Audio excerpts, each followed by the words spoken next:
Salve, salve, nação tricolor! Tudo bem com vocês? Amanhã é dia de clássico, hein? 5 horas no Morumbi, São Paulo e Santos, galera. O São Paulo que vem aí de 2 vitórias seguidas, mas assim, a gente não pode esquecer, porque já tem tanto tempo que a gente não joga, mas o São Paulo não vinha jogando bem. Após a parada da Copa América, teve uma crescente ali no quesito de vitórias, e é lógico que isso dá uma moral pro time, traz um ânimo a mais pra equipe. Mas o São Paulo, quem acompanhou os jogos, viu que o time não vinha jogando bem, o time ainda não tinha se encaixado.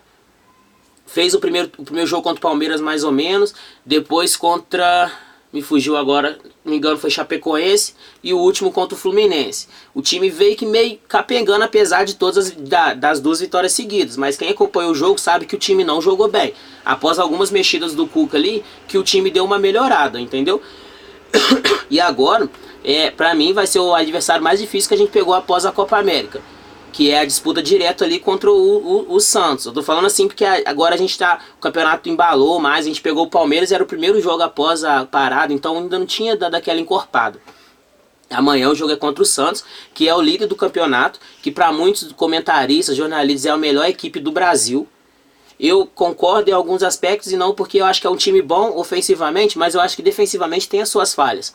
E é isso que o São Paulo tem que aproveitar. É lógico que o elenco do São Paulo agora, eu acredito que se encorpa mais, que cria mais ali, que os jogadores se entendam mais com a chegada do Daniel Alves e do Juan Fran, que passa uma experiência.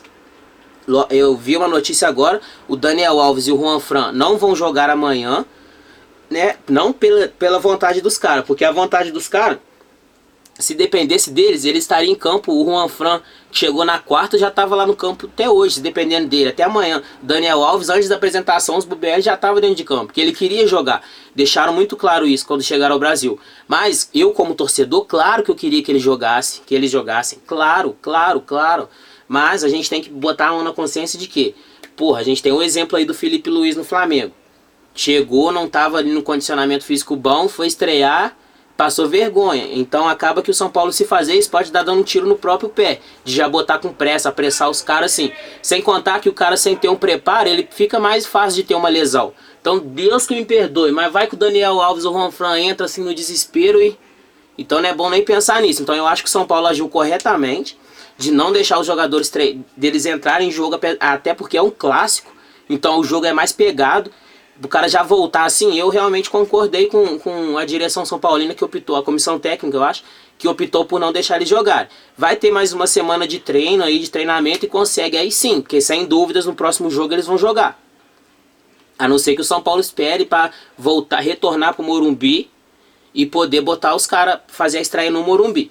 Mas então, eu acho que o time tem total condição de ganhar do Santos. Se você for botar no papel ali, qual time é o melhor, São Paulo ou Santos? No papel, o time do São Paulo é um dos melhores do Brasil, sem dúvida, não é sem clubismo nenhum. Só que o time não se encaixa, entendeu? O time não se encaixa dentro de campo, os jogadores parecem que não se entendem. Então quando isso começar a acontecer,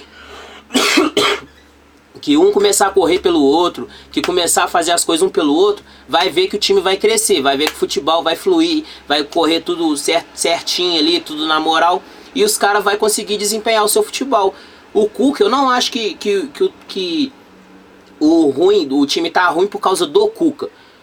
Eu acho que ele errou muito em algumas mexidas dele, mas eu acho que mudar o treinador não é o ideal, né? Não sei se vocês concordam, comenta aí comigo. Mas eu acho que mudar o treinador não é o melhor a se fazer. Então, mano, o São Paulo tá nesse caminho certo, tá evoluindo e vem numa evolução com vitórias, isso que é importante. Porque também eu não queria estar aqui fazendo vídeo reclamando. Ah, o time de São Paulo vem jogando muito bem, mas não ganha. É lógico que eu prefiro jogar mal, pelo menos eu, não sei se vocês concordam, eu prefiro jogar mal e ganhar. Porque no campeonato de pontos corridos o que vai contar é isso, qualquer campeonato. Vai contar é a vitória, infelizmente. Então acaba que o São Paulo tá dando a sorte ali. É lógico que eu quero que o time jogue um futebol bonito. Mas se for entre escolher que jogar bonito e perder o campeonato, jogar feio e ganhar o campeonato, eu vou preferir que jogue feio. Sem dúvidas. Sem dúvida, é porque o que conta é títulos. Então o São Paulo ali tá nesse rumo de querendo encorpar para começar a jogar bonito, e junto com isso tá vindo as vitórias. E isso que é o fundamental. A gente vem de 2 vitórias seguidas. Tinha muito tempo no campeonato que a gente não fazia isso. Que a gente sabe, nesse ano, se eu não me engano, não vou me lembrar a última vez que a gente ganhou 2 seguidas. Que o time vinha numa draga danada, numa draga danada. Todo mundo sabe disso. Então você tá reformulando o time. São Paulo praticamente tá montando um time no meio do campeonato. No meio do ano, né? Não no meio do campeonato, mas no meio do ano. Então você vê ali que vai ser uma evolução e com vitória, isso é fundamental, fundamental. Eu acredito que apesar de não jogar, o Daniel Alves e o Juanfran vai estar no estádio, vai estar no vestiário, então vai estar dando ali o apoio e os caras vão sentir isso, mano. Quem que do São Paulo não vai querer jogar bem amanhã no Clássico, sabendo que o próximo jogo vai estar junto com o Daniel Alves? Quem vai querer perder a posição? Entendeu? Vai querer ficar questionado pela mídia, pelo tudo. O jogador também tem a sua vaidade, mano. Então os caras, eu acredito que a chegada desses caras, mesmo sem jogar, vai ajudar muito o São Paulo. E a gente tem tudo para ganhar.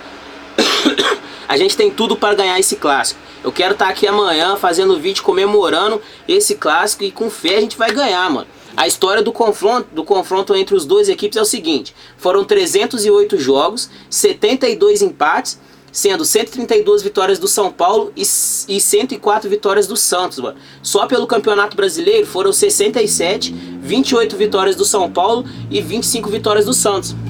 Então, em todos os quesitos, a gente tá com mais vitória. Então, eu acho que quem tem que quebrar, a gente tá num longo período de que não vence clássicos. Principalmente esse ano, a gente não venceu nenhum clássico esse ano. Nenhum clássico esse ano, que é uma vergonha para uma equipe como São Paulo não vencer um clássico sequer. A gente já está em agosto. É uma vergonha. E isso tem que mudar. E eu acredito que tem tudo para começar a mudar a partir de amanhã. O histórico geral é favorável ao nosso. O deles é favorável. O nosso atual é favorável para eles, já que a gente não vence. Mas isso não entra em campo. Os jogadores têm que entender que eles vão estar do lado da torcida, vai estar dentro de casa. Tem que ganhar, mano. Tem que se doar, tem que entregar a vida ali. E eu tenho certeza que esses jogadores compraram essa ideia, que esses dias de treinamento do Cuca, tudo que aconteceu. Porque se a gente que está aqui de fora viveu isso, você imagina quem está lá dentro do grupo, quem está lá dentro da equipe, dentro do São Paulo, o que eles não passaram nesse período, desde o último jogo, vou falar desde o último jogo, que foi com a segunda vitória seguida, até hoje. Até amanhã antes do clássico. Tudo que esses caras passou, não é possível que isso não vai criar ali e os caras não vai ter mais vontade de ganhar, mano.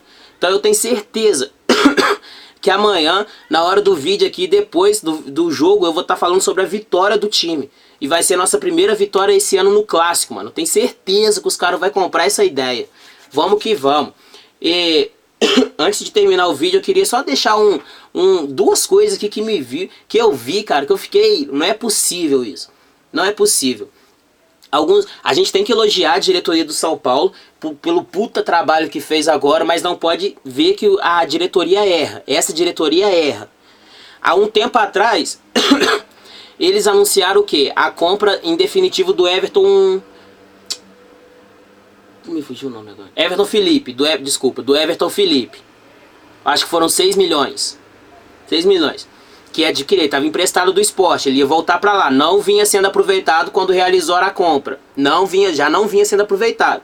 Aí o que aconteceu? O São Paulo foi lá e adquiriu o jogador todo. Comprou o jogador em definitivo, desembolsou mais uma grana. E aí ontem, não sei, saiu a notícia de que o empresário do Everton Felipe chegou com proposta ao São Paulo para o São Paulo liberar o clube por empréstimo. Ou seja, a gente vai liberar porque ele está fora dos planos do Cuca. Foi justamente essa justificativa do empresário. Desculpa, que ele não está nos planos do Cuca e por isso preferem que ele seja emprestado. Então, é mais um jogador que vai sair do São Paulo provavelmente, porque eu acho que ele não tem espaço com o Cuca e realmente ele não, toda vez que teve ali um ou outro jogo contra o Palmeiras, até aquele jogo contra o Palmeiras no Paulistão, ele vinha muito bem, às vezes que atuou muito bem, se entregou, isso eu não posso negar. Mas depois o futebol dele sumiu e também não teve muitas chances. Mas eu acho que se os caras vissem assim, pô, esse cara tá desempenhando muito ali nos treinos, ia botar ele em campo. Entendeu? Ia botar, ainda mais na draga que o São Paulo vinha. Então é mais um jogador que provavelmente se sair, vai sair com o São Paulo pagando o seu salário, mano. É essas coisas da diretoria que tem que consertar, isso que não muda. E a outra coisa que eu queria falar é a respeito do David Neres, mano. O São Paulo tá negociando a venda do restante do cara pro Ajax. Acabou de renovar com o Ajax, tinha um caminhão de clube atrás do moleque. São Paulo ia desembolsar uma nota. Aí vai vender o restante agora direto pro Ajax. O Ajax vira dono da porcentagem toda. Ou seja, uma venda futura que vai acontecer com certeza. Se o São Paulo vender agora pro Ajax, esse restante, não vai ganhar nada. Não vai lucrar em nada. Então, na minha opinião, não sei se vocês concordam, comentem aí. Na minha opinião, a diretoria de São Paulo está errando e muito nesses dois pontos. No Everton Felipe já errou de ter comprado em definitivo. E agora do David Neres, para que vender o restante do passe pro moleque? Fica com o passe, segura, mano. Ele vai ser vendido mais pra frente, vai mais dinheiro que entra pro clube, é só usar a cabeça, né? Mas então, é isso aí, galera. Espero que vocês gostem. Agora sim eu vou pedir o seu like. Vou pedir que você se inscreve no canal. Curta, compartilha, comenta. Fala o que der na sua telha aí no comentário. Tu fala que eu vou estar respondendo. E tamo junto. Segue nós lá no Instagram, @tricolornapista. Tamo junto.